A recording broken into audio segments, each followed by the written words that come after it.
Okay, here we have blades already in progress of being milled on the perimeter. What I end up with is nice clean edges all the way around. I've machined and cleaned up the inside of the bottle opener itself, and that's what it's doing right now. So we'll go in for a closer look. So right now it's milling the perimeter, getting ready to go in and do the inside of the bottle opener. I don't really have a good way of getting in there and cleaning that up other than on the mill itself, so I have the machine do it. I'm even going to have the machine go in and chamfer the inside of there because I don't have any way of making a nice consistent edge break inside of there after everything's all machined. And I can break the sharp edge, but I can't make it just nice and precise like I would like. So right now it's actually hauling ass, not cutting anything so that it can go back in and cut just the inside of the bottle opener at a nice slow feed rate and give me a very nice clean finish in there, because once again I won't be able to get in there with my grinders when I'm all done. So I want the surface to be as clean as possible in there. All the other outside surfaces I'll actually clean up on my grinders, but these particular surfaces I won't be able to do that. So I'm doing them here. This edge isn't important. That's the edge I'm going to sharpen, so it's moving faster as it goes along there. 20 inches a minute. Now it'll slow back down to 6 inches a minute. That's that part.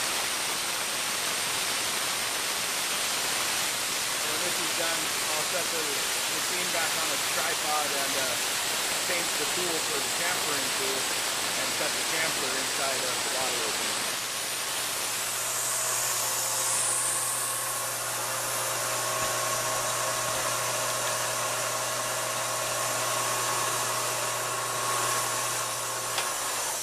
So that part's all done. So the machine traverses to a spot that's out of the way where I can get in there and change my tool.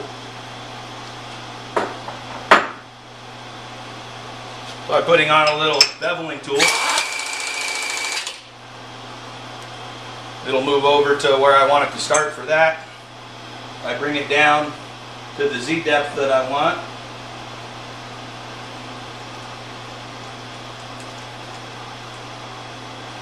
Fire it up and tell it to go.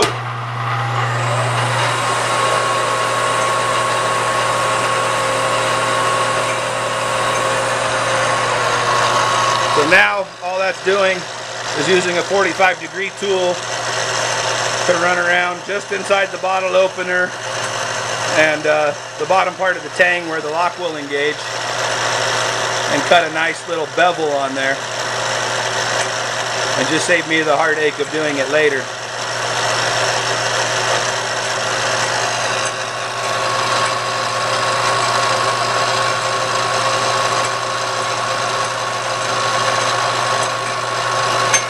Does the same on the other end.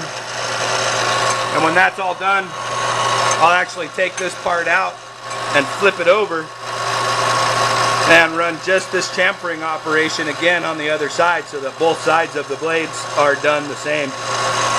And that's it for that operation.